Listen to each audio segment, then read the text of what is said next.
De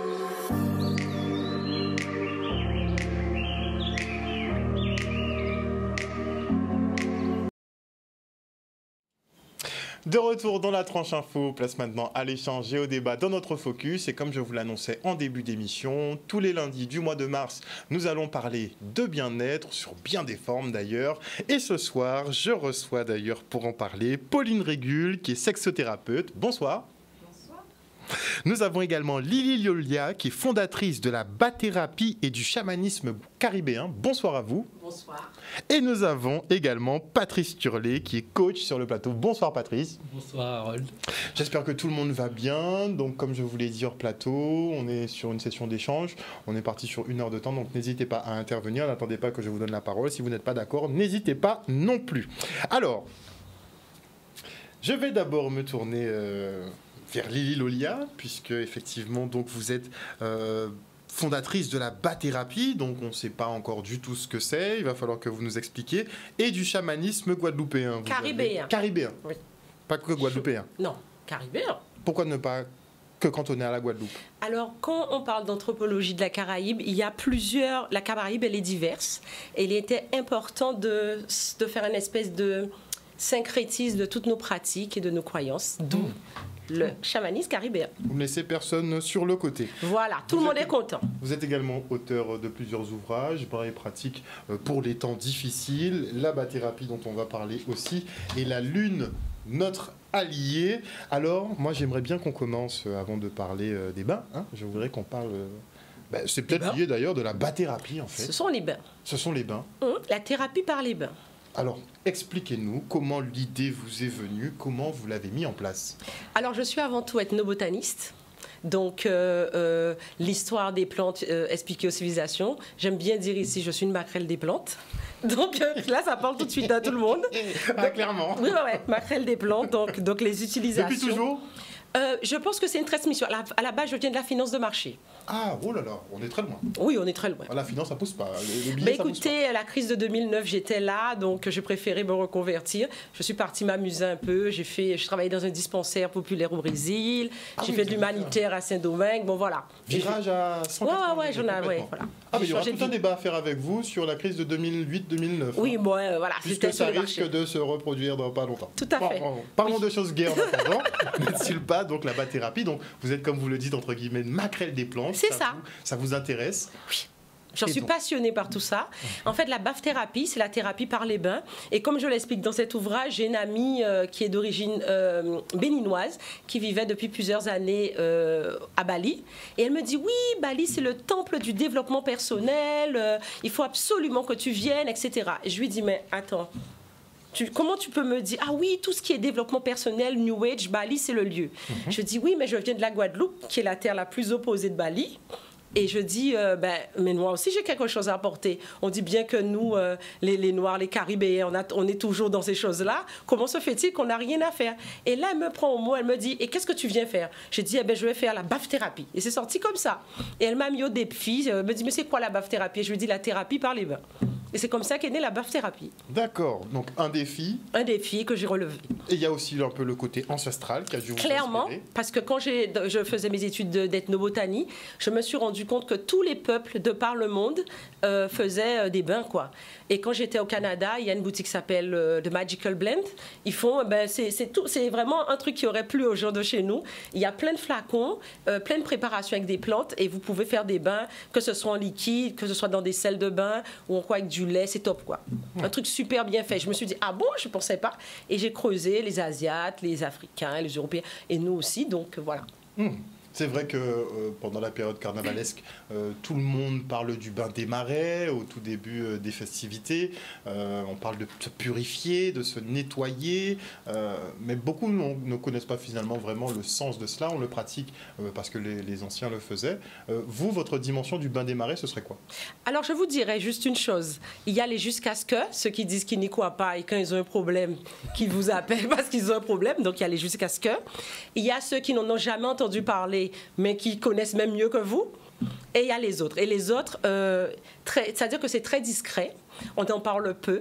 Ça reste quelque chose de très, très caché chez nous. Mais Écoutez, je forme très régulièrement beaucoup de professionnels de santé. Kiné, ostéo, infirmière, même un pneumologue. Donc, bon, sachez que c'est très pratique. Et les bains sont encore très, très pratiques. Alors, ici. comment expliquer le tabou qu'il y a autour de ça? Autant on a mis des siècles à parler de sexe, ça, on comprend, mais pourquoi il y a un tabou historique sur les vertus, finalement, des plantes? Ben, déjà, il faut savoir que là, vous rentrez dans la géopolitique. Quand quelqu'un va chez quelqu'un, on commence par vous dire que tout ce que vous faites n'est pas bon. Et à partir de ce moment-là, bon, vous rejetez toutes vos traditions, toutes vos pratiques pour pouvoir adopter celui de l'autre. Donc voilà, les bains en font partie. Et bien sûr, tout ce qui concerne les plantes, imaginez-vous, vous savez que nous sommes passés par 3 années un peu compliquées. L'utilisation des plantes a été encore plus surveillée. Donc c'est sûr que nous avons une biodiversité qui est extrêmement importante. Ce n'est pas dans l'avantage de beaucoup que nous puissions nous retourner sur les plantes. Mais la bafthérapie, ce n'est pas uniquement les bains de plantes. Nous avons 14 types de plantes, de bains différents. 14 types de bains différents. Oui, c'est un vrai truc. Hein. Est-ce qu'on peut avoir, ben, je ne savais même pas qu'il y avait plusieurs types de bains déjà. Ouais. Donc, est-ce que vous pouvez nous expliquer en quoi on différencie finalement les bains? Alors, par exemple, si on parle que des plantes, je fais la différence entre une plante entière, fraîche ou sèche, de l'hydrolat, c'est-à-dire l'eau florale, et l'huile essentielle. Alors, Paracels, qui est le père de la médecine occidentale, parle de spagyrie, l'alchimie des plantes. Et nous, on travaille aussi sous cet aspect-là quand on parle de plantes. Mais on peut faire aussi des bains avec des cristaux, de la luminothérapie avec des couleurs. Les sels de bain aussi. Oui, les sels de bain, mais ça dépend. Comme en tant qu'un peu plus spécial, je dirais, ah oui, bon, c'est fait à base de magnésium, donc qu'est-ce que ça apporte? Ça fait penser à la mer. Donc, je l'utiliserai plus en démarré parce que c'est pour enlever des choses plus que les ancrer. Bon, voilà. D'accord. Ah, donc déjà, il y a des bains pour ancrer et des bains pour désancrer. Exact. D'accord. Et comment on catégorise tout ça? Ben, en se formant. Ouais, mais il faut savoir de toutes les façons qu'il est prouvé scientifiquement que l'eau a une mémoire et que ça stimule certaines hormones comme la dopamine, l'ocytocine, la sérotonine. Et comme nous sommes des RPR, des rien pour rien, des dirigonflistes, donc on s'arrange, faire un savon mélange pour avoir ce qu'on veut. Donc, se servir de l'eau, c'est l'eau qui permet les transferts finalement? Aussi. Pas que l'eau, mais oui aussi. Parce que la plante, par exemple, là je parle plus de chamanisme, la plante a une vibration, elle a une guidance. Par exemple, en chamanisme, par l'observation, le niveau 1 que voit tout le monde, par l'observation, j'apprends aux gens à reconnaître à quoi sert telle ou telle plante. Si elle est pour le cœur, les plantes donnent des indications. Ah oui, sur ça. Alors ça s'appelle la signature des plantes. C'est une règle universelle à toutes les civilisations. Par l'observation, on peut savoir à quoi sert une plante. Aussi bien pour la santé, comme je suis une marque de plantes, santé, médicinale, tout ce que vous voulez, mais aussi l'autre partie un peu plus volantesque. Alors on veut des tips, on veut des tips. Je sais pas, on entend parfois, par exemple, les fruits rouges, les fleurs rouges, c'est bon pour le cœur, c'est bon pour la circulation. Oui, mais bon, comme là on parle de bien-être, je vous dirais, bon, prenez plus du rose, l'atoumo. Allez, tout le monde connaît de l'atoumo. Il y a qu'on sent un petit peu plus, il y a une savoureuse odeur de lavande. Et quand on va encore un peu plus profond, il y a une petite partie jaune. Quand vous touchez, ça sent... Ça ressemble et ça sent un peu à l'odeur de la partie intime de la femme. Donc, bon... Il y en a beaucoup qui vont essayer ce soir-là. Donc, on peut trouver des petites choses, des petits... voilà. Mais on a beaucoup de plantes, on a une diversité extraordinaire. On fait des exemples. Atoumo, comme voilà, que tout le monde connaît. Douvoneg. Alors, nos plantes maîtresses, Douvoneg, comment ça s'appelle? Le nib vepellet. Si quelqu'un vous dit qu'il fait un bain, il ne connaît ni le vepellet, ni le Douvoneg, vous pouvez lui demander qu'est-ce qu'il fait dans la vie. Il part gaffe. D'accord. Donc, déjà, c'est une bonne base. Déjà, connaître déjà ces deux-là. Si, comme par exemple, le vepellet, c'est lunaire, vous pouvez l'utiliser pour un peu de tout. Comme l'atoumo, c'est plutôt clair aussi. Bon, il y a plein de choses. Vous êtes un peu sur plusieurs disciplines quand on regarde bien. Vous avez une connaissance donc des plantes, mais vous avez aussi l'aspect chamanique. Oui. Expliquez aux téléspectateurs d'ailleurs un peu cette facette. Alors, comme je suis ethnobotaniste, je vous expliquerai. Alors, le chamanisme, c'est un terme anthropologique qui était utilisé d'abord pour les chamans de Sibérie, bien avant tous les travaux qui ont été faits dans les Amériques. Et en fait, le chaman, c'est le guérisseur des Amériques, celui qu'on considère comme le guérisseur. Et comme la Guadeloupe se trouve dans les Amériques, nous avons, pour certains, notamment moi, mon arrière-grand-mère, une ascendance amérindienne, donc nous sommes légitimes pour utiliser ce terme. et caribéen. Comme nous avons plusieurs rapports, nous avons plusieurs métissages, donc telle personne est venue. Alors moi, je suis je suis dirigonfliste, donc telle culture nous a apporté ça, telle culture nous apporte ça. Moi, comme ça passe bien dans mes veines et je suis joyeuse, donc je me dis, je vais optimiser ça et on va prendre un peu de chaque chose, d'un peu de partout, et puis on va vivre heureux, quoi. Donc, associer effectivement ceux qui nous entourent.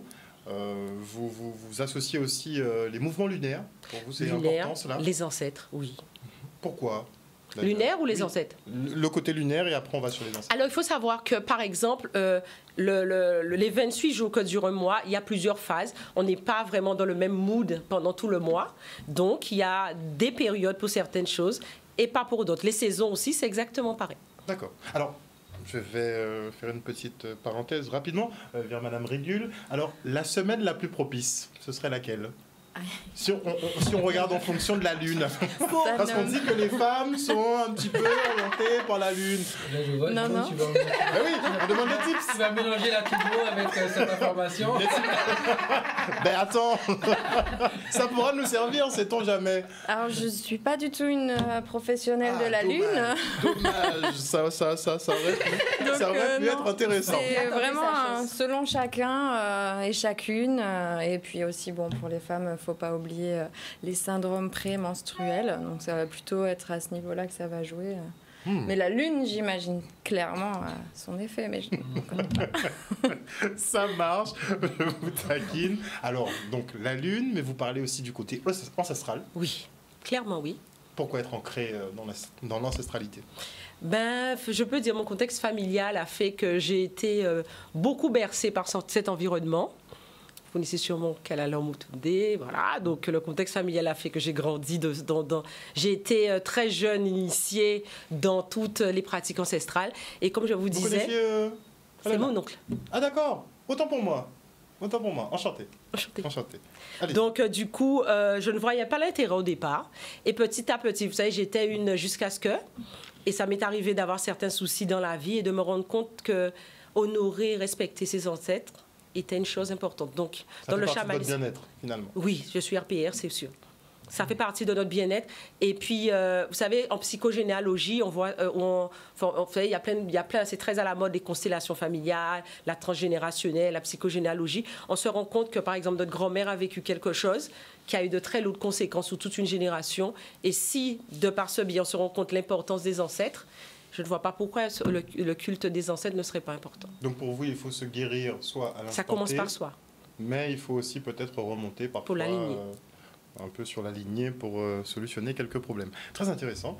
Alors, on a des invités sur le plateau. J'aimerais bien qu'ils nous parlent de la perception. Alors, Monsieur Turlet, quelle perception vous avez effectivement de la bathérapie ou du chamanisme pratiqué par Madame Loulia? J'ai toujours eu cet appel. Un jour, je sais que j'irai tester l'ayahuasca. Ça, c'est quelque chose... On est profanes, nous, ici. Merci. L'ayahuasca, s'il vous plaît. Je préférais que si tu connais, bien sûr, je suppose. Mais je te laisse définir, après j'en parlerai. Alors, l'ayahuasca, l'ayahuasca, c'est surtout en Amérique latine et l'iboga en Afrique. Ce sont des plantes qui sont utilisées d'une certaine façon pour atteindre des niveaux de conscience modifiés. Oh. Ça devient intéressant tout ça. Oui, et c'est bien que tu introduises justement les consciences modifiées, parce que c'est quelque chose qui m'a toujours vraiment inspiré. Moi, c'est en fait ma recherche spirituelle et de personnelle, c'est d'abord la mienne, qu'ensuite j'ai décidé de partager et d'accompagner des personnes là-dedans. Et donc l'ayahuasca, j'ai toujours eu cette intuition qu'un jour, quand le moment sera venu, je devrais passer par cette case. Un petit peu, et j'ai eu plusieurs appels comme ça. J'ai eu un appel pour la méditation. Un jour, je me suis dit, il va falloir que je parte faire des retraites méditatives, mais aller dans le nan-nan du truc et partir plusieurs mois et méditer. Et je l'ai fait. Ça m'a amené justement à certains stades de conscience modifiée. Et je sais que l'ayahuasca, un jour, viendra. Donc ce sera un niveau un petit peu plus au-dessus. Oui, mais je ne peux pas vraiment dire, puisque c'est toujours des appels et ça m'amène vers l'inconnu. Ça m'amène, enfin, entre guillemets, l'inconnu de ce que je sais maintenant, mais quelque part le connu de ce que mon être a toujours su, quelque part, puisqu'on est toujours à cette... et les appels sont antérieurs. On retrouve, voilà, donc quelque part, c'est toujours une recherche de nous-mêmes. Donc, je me rapproche à chaque fois un peu plus de moi-même et donc forcément aussi un petit peu plus des autres. Alors, on peut passer toute une vie sans jamais se poser ce type de questions. Ouais. Alors pourquoi ces interrogations, justement Je me suis posé cette question, je me rappelle en fait, quand je me suis posé cette première question, j'avais 7 ans. J'étais un garçon très, très heureux, mais très susceptible. Je pleurais énormément. Et dès qu'on me faisait une petite blague, un petit quelque chose, je pleurais, je m'énervais, très colérique. Et à 7 ans, je me rappelle me dire « Ah, j'aime pas ça ». J'aimerais pouvoir transcender cet état-là et aller plus loin parce que je sais que quand je suis joyeux, j'aime la personne que je suis quand je suis joyeux et j'aime ce que je transmets aux autres quand je le suis. Par contre, je vois que quand je suis colérique, mes cousins qui étaient très taquins en plus, dès qu'ils commencent à me faire 2-3 blagues, ça y est, ça part en bagarre et eux-mêmes après ils s'en veulent, ils se sentent mal. Moi, je me sens mal, il y a la culpabilité, il y a toutes ces choses-là. Je me dis, et si je pouvais me libérer de tout ça? Et donc à partir de 7 ans, je me suis fait cette promesse que j'irais plus loin. Et donc voilà, depuis ça s'est jamais arrêté. Donc tout un cheminement personnel pour arriver à quel état finalement? Qu'est-ce que vous recherchez? Waouh, ce que je recherche, je pense que je l'ai trouvé. Maintenant, c'est une question de... ça s'étend. C'est-à-dire que ce que je découvre, c'est qu'une fois qu'on trouve son bonheur et qu'une fois qu'on trouve cet amour intérieur, en fait, ce qui reste à faire, c'est juste le donner. Plus tu le donnes, plus il s'étend en nous-mêmes. Et donc, on voit à quel point c'est infini. Et donc, qu'est-ce que je recherche? Je recherche tout simplement à vivre encore plus d'amour, le transmettre aux autres, le donner aux autres, accompagner les autres aussi à trouver cet amour en eux pour qu'eux-mêmes puissent se sentir bien. Moi, c'est ma mission. Vous êtes à fond en fait sur l'introspection. Pour vous, les réponses sont intérieures. Pour moi, ça part de l'intérieur. C'est-à-dire que, par exemple, il y a beaucoup ce concept de développement personnel. Moi, c'est pas quelque chose qui me parle développement personnel. Pour moi, il n'y a rien à développer. Tout est déjà là.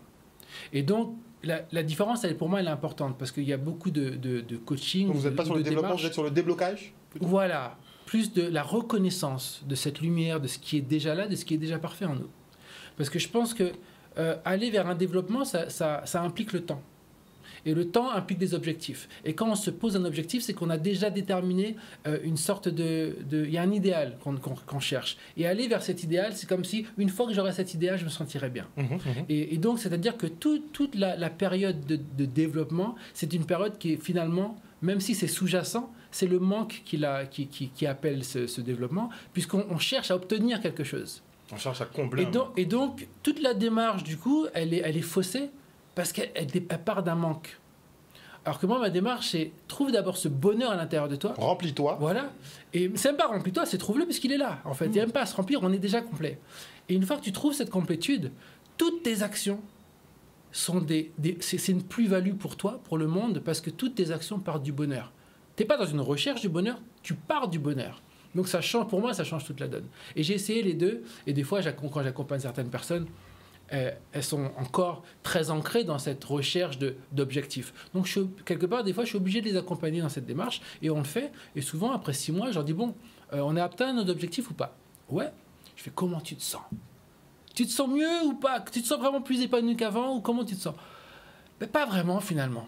Et tu réalises qu'on repart à cette case départ, finalement, où à l'intérieur, le bien-être n'a toujours pas été réellement trouvé. La source du bien-être n'a toujours pas été atteinte. Donc du coup, on va faire quoi? Ils vont se fixer d'autres objectifs et ainsi et on part et on n'arrête jamais. Donc l'idée, voilà, c'est de trouver ce bonheur une fois pour toutes. Mais ça a l'air simple présenté sur le papier, mais dans les faits, j'ai bien aimé quand vous avez développé sur le fait justement de se mettre des objectifs. C'est comme quand on est plus jeune, on nous dit tu vas réussir ta vie quand tu auras ta maison, ta femme, tes enfants. Certains arrivent à avoir leur maison, leur femme, leurs enfants et ne sont pas pour autant remplis, ne sont pas pour autant complets. Donc comment j'ai bien entendu que vous dites que toutes les réponses finalement sont à l'intérieur, mais comment savoir ce qui émane réellement de nous et ce qui émane finalement de la société? Comment arriver à faire le distinguo quand on est un peu confondu dans tout ça? J'ai un ami qui s'appelle Stevens le déclencheur, Big Up Stevens, qui est coach aussi. Et lui, il dit souvent, le bonheur, c'est un choix. Et je pense que ça part d'une décision, en fait. Ça part vraiment d'une décision. D'une décision de vouloir vraiment, profondément, changer de fonctionnement. Parce que c'est vraiment un changement de fonctionnement. Et ce qui fait que ça peut prendre plus ou moins de temps, c'est la résistance qu'on y met. Si on est vraiment décidé à se dire, bon, c'est bon, je réalise que finalement, je tourne en rond et là, je décide de changer de fonctionnement. J'ai envie de me faire accompagner ou pas, parce que moi, je n'ai pas forcément été tout le temps accompagné, mais c'est une décision. Et à partir de cette décision, quand cette décision est prise, les portes s'ouvrent pour que ce soit possible. C'est un choix, mais un choix sincère. Un choix sincère de dire je change de fonctionnement. Ce qui est intéressant, c'est que quand tu parles de bien-être, j'aime bien commencer par l'opposé, parler du mal-être. Parce que quand on parle du mal-être, on comprend un petit peu mieux comment arriver au bien-être. Tu regardes, comment ça se fait? Je généralise, hein. Pardonnez-moi, même ceux qui nous regardent, si vous ne rentrez pas dans les catégories que je vais nommer, mais comment ça se fait que tout le monde, plus ou moins, aimerait vivre éternellement, avoir ce sens de je vis, ça ne s'arrête pas. Qui n'aimerait pas vivre dans l'abondance, avoir une stabilité financière, avoir une santé qui ne fluctue pas, qui est toujours top, avoir une vitalité qui ne baisse pas. Qui n'aimerait pas avoir ces choses? Tout le monde cherche ces choses-là, et pourtant, ce qui est bizarre, c'est qu'une grande majorité n'atteint pas ces choses. D'ailleurs, je dirais même tout le monde, puisque tout le monde meurt, la plupart ont une baisse de vitalité. Donc, je dirais tout le monde rentre dans ce cas-là. Mais moi, ce qui m'a toujours interpellé, c'est pourquoi... Enfin, moi, je veux le beurre et l'argent du beurre, pour être honnête. C'est que je ne comprends pas, j'ai jamais compris pourquoi on voulait tout ça, on veut tout ça, et pourtant on ne l'a pas. Et en fait, moi, je pense que ce mal-être-là part du fait qu'on n'a pas fait le bon choix, en fait. C'est qu'on a choisi, on a une dualité. On a l'esprit, on a le corps. Et quand on choisit le corps, on fait le mauvais choix. Parce que le corps va mourir. Le corps va mourir, le corps a une baisse de vitalité, le corps va tomber malade, le corps a des émotions qui fluctuent, on se demande aujourd'hui je suis heureux, demain ça va pas, demain je pleure, tu sais pas pourquoi. Et on dirait qu'on n'a aucune prise. Et on met tous nos espoirs finalement sur le corps, sur la matière. On se dit, alors que la matière, on sait, elle est décadente. Rien ne dure. C'est une vérité. Rien ne dure. Et donc on met tous nos espoirs là-dedans. Alors que si on se base sur l'autre partie de nous qui est spirituelle, elle a tout ce qu'on veut. C'est pour ça qu'on le veut. Et on se dit, mais attends, mais moi je mérite d'être abondant, je mérite d'être éternel. Pourquoi? Parce que notre esprit, il l'est. Et donc comme c'est ce qu'on est, c'est ce qu'on veut. Et donc, moi, c'est pour ça que je pars d'abord du bien-être intérieur. Parce que ce bien-être intérieur, il est là, il est disponible, on peut compter sur celui-là. Il est là, il ne va pas bouger si tu le trouves. Par contre, si tu cherches ton bonheur dans ton corps, ça va partir en vrille. C'est forcé. Mais si tu mets sur ton esprit, et quelle que soit la situation extérieure, t'es bien, ça y est, en fait, ça y est, t'as gagné en fait, tu vois. T'es heureux. J'aime beaucoup le développement. Je pense qu'on est un petit peu tous d'accord un petit peu avec le développement. Ceci étant, notre passage est limité. Oui, pardon. Le passage... Je suis désolé. Non, pas le passage télé, notre passage sur Terre. Notre passage sur Terre, donc, est limité. Et pendant ce laps de temps-là, quand même, on veut profiter de la chair, n'est-il pas? Ouais. Ça, c'est très important. Et donc, on va se quitter pour une petite page de pub, mais en retour plateau, on va parler donc de sexothérapie. Et juste avant la coupure pub, une petite question. On dit qu'en général, les gens... on dit qu'en général, les gens sont malheureux, sont frustrés, en général, quand ils sont frustrés sexuellement, quand ils sont inactifs sexuellement. Est-ce que c'est vrai? Oui, effectivement, ça participe, hein, puisqu'on sait maintenant, c'est quand même reconnu que la sexualité apporte une réduction du stress, enfin une bonne sexualité, une bonne santé sexuelle apporte réduction du stress, apaisement, baisse de l'agressivité, mieux-être, les hormones aussi du bien-être qui sont plus... développé, donc oui, c'est... Et ça évite d'être trop aigri au boulot aussi. Exactement. Et de faire pâtir ses collègues. On se quitte pour une petite page de publicité et on revient avec nos invités en plateau. De retour dans le Focus, nous sommes toujours en présence de Lily Lolia, fondatrice de Bad Therapy et du chamanisme caribéen. Nous avons également sur le plateau Patrice Turlet, qui est coach. Et nous avons Pauline Régul, sexothérapeute.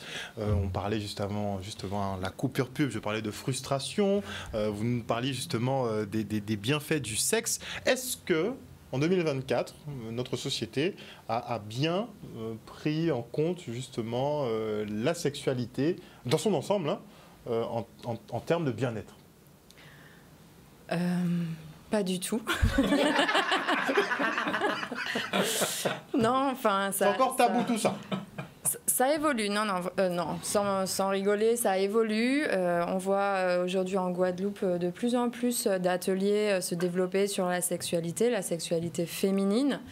Les choses commencent à changer. Regardez ce qui vient de se passer aujourd'hui.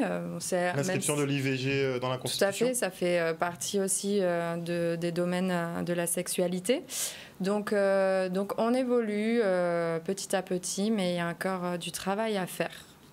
Mais pourquoi ça prend autant de temps? C'est parce que, par essence, le sexe, c'est naturel. Si on est tous là aujourd'hui, c'est bien parce qu'on est passé par les conduits. Ouais. Alors pourquoi on a autant de mal, finalement, à en parler pour les hommes et surtout pour les femmes? Mais il y a beaucoup de choses taboues, surtout la sexualité féminine. Faut quand même se rappeler que la religion a énormément, on va dire, fermé la bouche des femmes, ou en tout cas interdit le plaisir féminin. Il fallait pas qu'une femme ait du plaisir, il fallait que ce soit que pour l'homme, il n'y en avait que pour l'homme. Donc du coup, c'est vrai que c'est des choses qui sont devenues tabous, et aujourd'hui, maintenant, il faut rattraper tout le temps perdu et toutes les choses qui ont été faites. Donc il y a ce côté religieux, oui, le patriarcat dominait, n'est-ce pas? Donc on a toujours un peu chosifié la femme finalement. C'était des objets.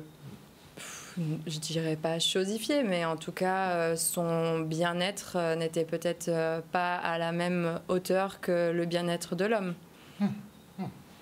Pardon.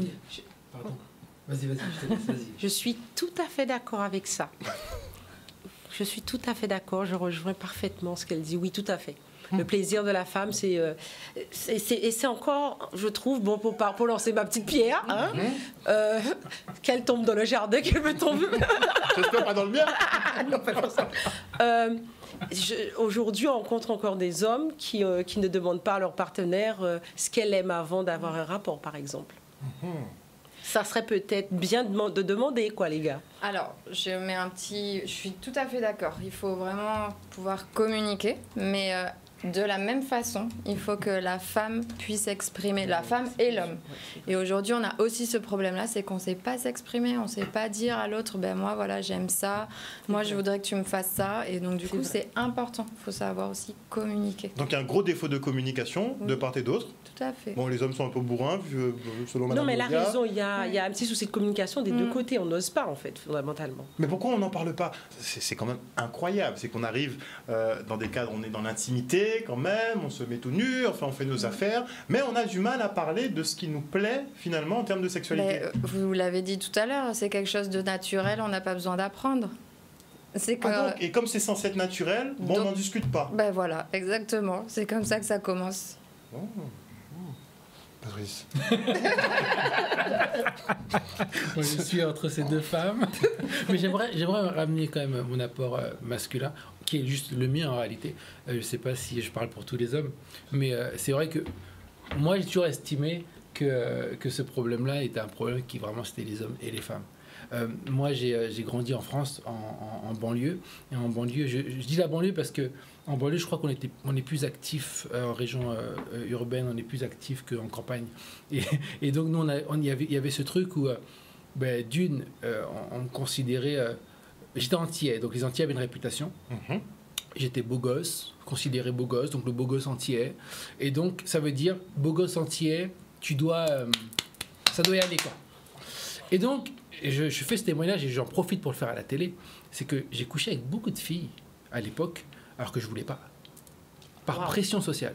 D'accord. Et ça, j'en parle parce que je trouve que c'est important que ce soit dit, et c'est à la télé, donc j'en profite. Mais les hommes n'en parlent pas suffisamment. Hein. Et c'est vrai que ça m'est arrivé aussi, après un rapport avec une fille, on discute, et puis voilà, même pas juste après un rapport, après quelques temps de se côtoyer, puis on discute, et on se dit, tu sais, la première fois qu'on l'a fait, t'étais prête? Elle te dit non. Et moi, je dis, moi non plus. Mais je pensais que toi, tu voulais. Et elle dit, mais moi je pensais que tu voulais. Ah ben en fait, mince. Donc c'était peut-être une obligation, vous sentiez peut-être une obligation de le faire. Parce que elle, de son côté, souvent, et je dis elle au pluriel, parce que c'est souvent, pour moi c'est récurrent, souvent ces filles-là pensaient que si elles couchaient pas, je partirais ou elle m'aurait pas. Et moi, d'un autre côté, je pensais que si je couche pas avec elle, ça va parler, ça va jacter, et mes potes vont le savoir, et c'est pas bon pour ma réputation. Donc chacun un peu regarde pour sa pression sociale, voilà, au lieu de bien vivre le moment. Et moi, c'est vraiment comme ça que je l'ai vécu, parce que moi, je suis quelqu'un, j'aime prendre mon temps. Et aujourd'hui, je m'octroie ce temps. Alors qu'avant, non, il y avait cette pression. Il faut performance, il faut performer. Et puis il faut que ça soit, faut que ce soit vide le soir même, machin. Moi, en réalité, ça me stressait. Je comprends. Donc beaucoup de non-dits, trop de non-dits finalement. Oui, beaucoup de non-dits, et effectivement beaucoup d'injonctions, beaucoup de stéréotypes. Donc du coup, forcément, ça fait qu'on n'a pas la sexualité à laquelle on est aligné, forcément. Alors, mais comment la déterminer, cette sexualité déjà ? Déjà, il faut être aligné avec soi-même, aligné avec ses envies, ses désirs, ses fantasmes, son corps. Comment on les connaît ? On découvre ça. Déjà, son corps. Ce qui est très important, c'est connaître son corps. Et ça aussi, c'est quelque chose que beaucoup ne connaissent pas. Il y a un corps... alors c'est des chiffres qui sont assez vieux, ça date de 2016, mais en 2016, il y avait un quart des jeunes filles de 15 ans qui ne savaient pas où était leur clitoris, par exemple. Et ça, le clitoris, c'est un peu le sujet féminin du moment, mais c'est vraiment... Oui, on a l'impression que tout le monde est en train de découvrir le clitoris. Voilà. Depuis les womanizers, d'ailleurs. Attends, on parle tranquille. Puisque c'est vrai qu'il y a eu beaucoup de campagnes, finalement, depuis un peu les Beyoncé, les trucs comme ça, où on parle de ces objets qui permettent de procurer du plaisir aux femmes. Et Jean, avant... Quand on écoute, c'est limite, ça c'était considéré comme une option. Et limite une option mal vue, quoi, en gros. La femme qui se donne du plaisir à elle-même. Avec ou sans jouer, j'ai envie de dire. Que ce soit... Même sans le jouer. Ah évidemment. D'accord. En fait, il faut savoir que ce qui est important, la masturbation, qu'elle soit masculine ou féminine, c'est très important. C'est très important pour se connaître, pour connaître son corps. En fait, quand on touche sa peau, que ce soit son bras ou son sexe, ça permet d'activer les capteurs sensoriels, en fait. Et on a des capteurs sensoriels dans tout le corps. Et plus on touche notre corps, et plus on a les capteurs qui s'activent et qui nous font du bien ou pas, puisque justement c'est aussi l'idée de découvrir quelles sont les différentes parties du corps qui nous font du bien. Et c'est aussi pour ça que chez les hommes c'est beaucoup plus facile, puisque vous, votre sexe, il est extérieur, donc vous pouvez vous toucher facilement, vous avez l'habitude. C'est limite instinctif à partir d'un certain âge. Tout à fait. Mais du coup, voilà. Et du coup, en fait, vous avez cette partie du corps qui est sensorialisée, qui est accessible, et du coup, voilà. Alors que pour une femme, c'est intérieur, et donc du coup, déjà, avec tous ces tabous de il faut pas se toucher, c'est devenu des vrais tabous, et du coup, on n'a aucune sensation, on n'ose pas, et voilà, ça fait partie, parce qu'on est sur le thème de la reconnexion à soi, l'auto-exploration, la masturbation, comme vous voulez. C'est des choses qui sont importantes pour apprendre à se connaître, pour savoir quelles sont... tiens, là, ça fait du bien, non, là, c'est pas agréable. Et puis pour pouvoir aussi le communiquer à son partenaire. Donc ne pas hésiter à parler de ça, les petits jeux de plaisir, les choses comme ça aussi. Que ce soit en individuel ou bien en duo. Donc ne pas hésiter et réussir à effacer la honte, un peu gommer la honte. Ah oui, la culpabilité, la honte, voilà, encore une fois, les injonctions. Il faut se défaire de tous ces tabous-là. C'est comme ça que ça commence. On se défait de ces tabous et après, on apprend à se connaître. Que ce soit son corps, voilà, un peu... et puis toutes les pratiques de MC, état modifié de conscience, permettent justement de se reconnecter avec son corps. Donc c'est important, voilà, connaître son corps, savoir comment on est fait, prendre un miroir, se regarder et puis explorer. Alors, on a un homme sur le plateau, j'en profite.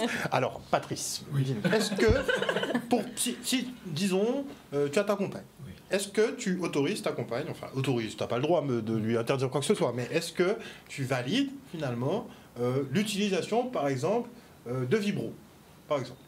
Moi, je suis dans une optique là où c'est freestyle, quoi. C'est open bar. Parce que pour moi, la libération, tout à l'heure, je parlais de spiritualité, mais ce qu'on est spirituellement, nous sommes des êtres libres.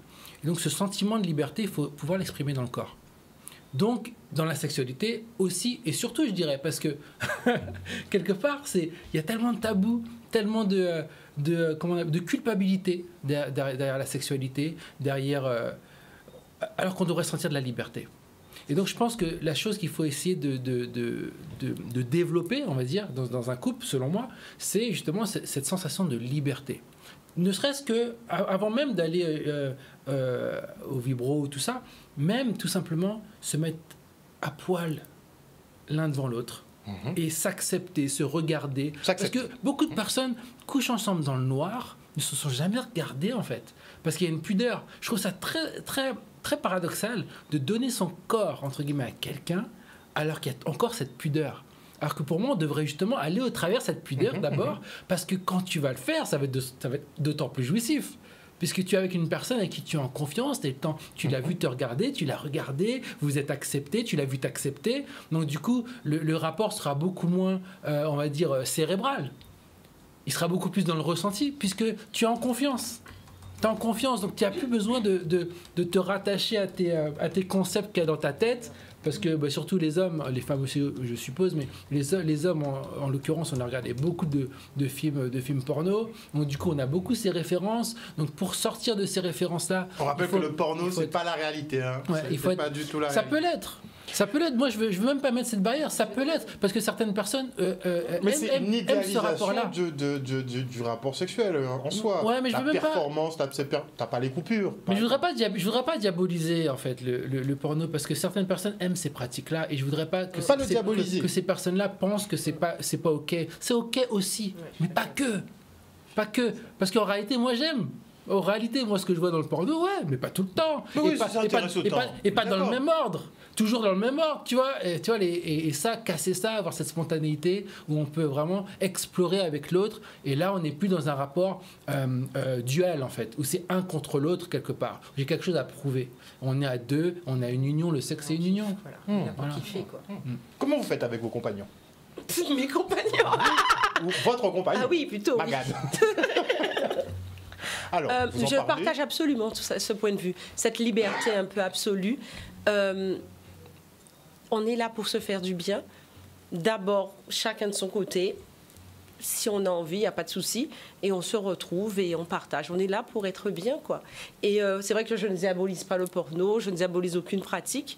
Je dis simplement, on est là pour se faire du bien. Ce sont des moments normalement dédiés. On est censé atteindre un summum de... Et quand on parle de spiritualité, d'énergétique, de chamanisme et tout ça... des échanges. D'énergie, de fluide. Donc c'est pour ça qu'on fait attention aux partenaires qu'on choisit, mais aussi parce qu'il faut... Voilà. Bon, après, c'est un point de vue, mais bon, on choisit quand même quelqu'un qu'on kiffe, quoi. Oui, de préférence. Ouais. Oui, non, mais pour moi, ça a vraiment... Quand je dis kiffer, c'est pas juste le sentiment du cœur, il y a une affinité, il y a quelque chose de plus global et on peut... Voilà, qu'on se sente bien, quoi. Chacun son truc. On n'est pas obligé d'être dans une exploration particulière.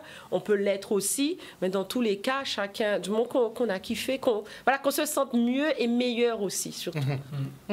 L'essentiel, c'est de se sentir bien après le rapport. Et pendant Techniquement, en général, pendant, ça se passe plutôt bien. Pendant, après Pendant, après. Alors, moi, j'ai des petites questions. Ça pourra toujours servir aux hommes, hein, n'est-il pas, hein? A priori, les femmes sont un peu plus dans leur pensée que les hommes pendant l'acte. Je demande. Ça, c'est pareil. Ça fait partie justement des personnes qui sont peut-être pas alignées, justement... qui vont justement être... on parle souvent, pour les femmes, la charge mentale. Donc les femmes qui ont beaucoup de charge mentale, donc toutes.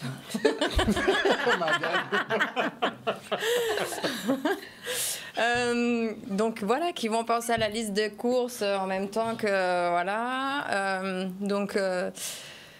Vous pouvez reprendre la question. C'est pour savoir un peu comment gérer ça. Tu vois, t'as parlé de sexe, ça te parle des courses. Tu vois. Tu comprends c'est pareil. Je pense que les courses, tu sais à quoi elles pensent. Non, parce que on s'informe. Non, oui, qu'on est plus dans nos têtes. Non, mais après, voilà, oui, c'est être aligné avec soi-même. En fait, il faut être dans le moment présent. Et justement, peut-être que le fait d'avoir une charge mentale, on n'est pas dans le moment présent. L'idée, c'est de pouvoir lâcher tout et être dans le moment présent et vivre ce que l'on ressent dans son corps, ce que l'on ressent dans sa tête. Donc être bien aligné pour ne Présent pas après, à soi, au moment, pour ne pas après reprocher peut-être à son partenaire de ne pas être assez attentif. Oui. Tu vois. Mais si on l'est pas soi-même, on peut pas le reprocher à Je crois l'autre. que c'est personnel. Je prends Oui. plein de séquences. Alors de pour vie. la consultation, c'est après. Non, mais je sais pas, sur les réseaux, bon, souvent il y a des vidéos comiques, enfin, on voit beaucoup de vidéos sur les couples, sur les rapports sexuels aussi. Et dernièrement, on me montrait justement une vidéo d'une femme qui parle un peu dans sa tête, en fait. Et il y a plusieurs personnalités dans sa tête. Et pendant que, par exemple, le gars est au boulot, en fait, elle donne ses différents états d'esprit. Et justement, elle a sa liste de courses, elle a sa discussion avec son ami, il y a ce qui s'est passé au boulot, il y a tout ça, machin. Et en fait, elle s'égare un petit peu. Et visiblement, bon, c'est une vidéo qui a beaucoup plu aux femmes, n'est-ce pas? Donc je pense que ça vous parle finalement. Les stats, ça ne ment pas en général. Et c'était pour savoir, bon, si il y avait moyen de vous faire sortir de cet état-là, ou bien si les hommes aussi sont particulièrement dans leurs pensées, ou bien sont plus... Oui, il ne faut pas se dire que c'est pas propre aux femmes. Après, au niveau de la sexualité, souvent on parle du slow sex ou encore du tantra. Moi, je connais surtout le slow sex, qui sont des pratiques en fait où l'idée c'est vraiment de se reconnecter à l'autre par la respiration, par les massages, par le regard.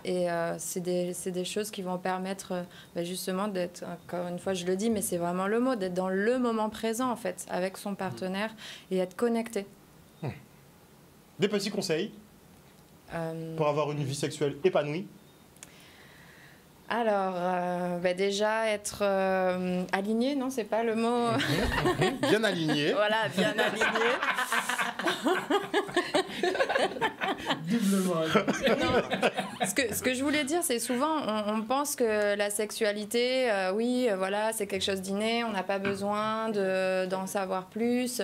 Mais il faut savoir quand même que la santé sexuelle, c'est un mot, enfin, c'est une définition qui a été reprise par l'OMS, donc l'Organisation mondiale de la santé, et qui vraiment reconnaît la santé sexuelle est reconnue comme un état de bien-être physique, mental, social. Enfin, ça fait vraiment, ça touche toutes les parties.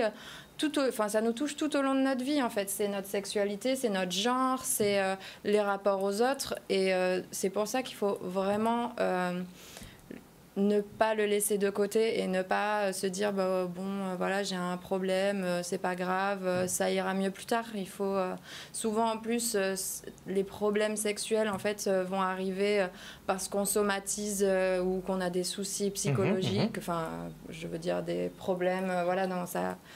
Et donc du coup c'est vraiment ça va se catalyser en fait au niveau de la sexualité. Donc ça ne sert à rien d'être dans le reproche, il faut être dans la compréhension, dans l'écoute. Oui, en sexothérapie par exemple, on travaille pas mal sur la communication non violente et c'est typiquement ce genre de choses. J'entends ce que tu dis, j'accepte tes émotions, accepte les miennes et voilà c'est vraiment un échange et comprendre l'autre et ça voilà, c'est aussi dans la sexualité que... Alors, une autre petite question, on a encore un petit peu de temps. Est-ce que ça peut match entre quelqu'un qui est fan de sexe et quelqu'un qui n'apprécie pas? Que ça dure sur le long terme, ça? Ça va être compliqué parce qu'effectivement, après, si l'autre peut trouver par exemple son plaisir dans le plaisir solitaire ou alors si la personne est ouverte à avoir une relation libre ou ce genre de choses, ça peut fonctionner. On peut arriver à composer, on peut arriver à composer. Mais oui, ça peut être compliqué si c'est un couple exclusif et qu'on a du mal à accepter. Et certains pensent que le sexe est vital pour le couple. Qu'est-ce que vous en pensez? On va faire un petit tour de table. Hein. Non, je pense pas. C'est une option? C'est pas une option, c'est propre à chacun en fait. Si jamais on a deux personnes qui sont pas particulièrement friands de ça, tant mieux en fait. Pourquoi tant mieux? Mais tant mieux parce qu'elles sont tant pis pour elles. Oui, tant pis pour elles, il n'y a pas de souci. Mais voilà, elles trouvent leur bonheur comme ça, il n'y a pas de problème. Moi, je suis d'accord aussi. Je suis tout à fait d'accord avec ça. Il se peut que ils ont une affinité. En fait, tout est une question d'accord. Ils se sentent bien comme ça. Sur la même longueur. Voilà, ils sont sur la même longueur d'onde. Ils s'entendent bien. Ils sont tous les deux. Voilà. Ils sont OK là-dessus. Moi, voilà, il peut y avoir de l'abstinence toute la vie, ouais. Ça peut marcher pour des gens, oui. Pour certains, oui. On fera des stats. Patrice. Pour moi, il n'y a pas de règle. Pas de règle. Non, il n'y a pas de règle. En général, les hommes, ce serait plus oh là là, sans ça, il n'y a pas de relation. Laisse-moi Non, tranquille. du tout. Après, moi, je suis un cas particulier, je pense. Mais C'est vrai qu'il n'y en a pas beaucoup qui se plaindraient d'avoir eu des sollicitations. parce que, ouais, déjà. Mais c'est peut-être parce que j'ai eu autant de sollicitations dans le passé qu'aujourd'hui, mon rapport est différent. Après, moi, mon rapport avec chaque femme, c'est un rapport différent. Donc, c'est-à-dire qu'il y en a certaines où ça peut être tous les jours on-stop, tu dis qu'est-ce qui se passe, et d'autres, voilà, c'est beaucoup moins fréquent parce que la connexion est différente. Et je parle pas de mieux ou de moins bien, c'est comme ça, en fait. Et il faut l'accepter, c'est cool. Il n'y a pas de règle. C'est ça. Il n'y a pas de règle, on est libre. Quand tu es un peu avec l'eau. Ouais, Si tu es le mouvement de l'eau, tu n'es pas contraignant. Ouais. Et le mot de la fin. Le mot de la fin, je dirais que pour se reconnecter à soi et se reconnecter l'un à l'autre, il faut s'explorer. J'aime bien, c'est un jeu de mots, genre sexe et pleurer derrière. Ok, donc ne pas hésiter. Oui, Essayer des choses, voilà. discuter. En couple, ça peut être les massages. C'est vraiment quelque chose qui va vraiment permettre une connexion l'un et l'autre. Et encore une fois, l'idée de la sensorialité, du toucher, qui est très importante également pour prendre conscience de son corps et du corps de l'autre. Donc, Et si on a du mal à en parler, on peut venir vous voir. évidemment, Et essayer de mettre des mots là-dessus. individuelles. Oui, je fais des consultations individuelles, consultations de couple et des ateliers. Ça doit être marrant, hein, les également. consultations de couple. C'est chaque couple est différent et unique. Et, Vous voyez je des suis choses soumise au extraordinaires, on a secret. compris. Je suis soumise au secret Oui, professionnel. oui, j'imagine bien, mais ça doit être quand même extraordinaire, vraiment. Et donc, nous avons également, donc, avant de se quitter, Madame Lolia, vous pouvez trouver les ouvrages en librairie. En librairie, sur Amazon, voilà. Sur la bath-thérapie, donc, Oui.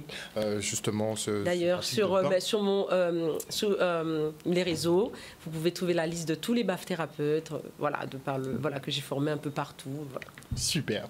Et Patrice, où est-ce qu'on peut te trouver, Patrice, pour se faire coacher? 06 90 58 50 55. 58 50 55. Appelez-moi si voilà, le discours voilà, vous parle et ça connecte, ben, on s'appelle, on discute et puis on voit ce qu'on peut faire. Après, voilà, je fais des ateliers aussi, j'accompagne des personnes en individuel et appelez-moi.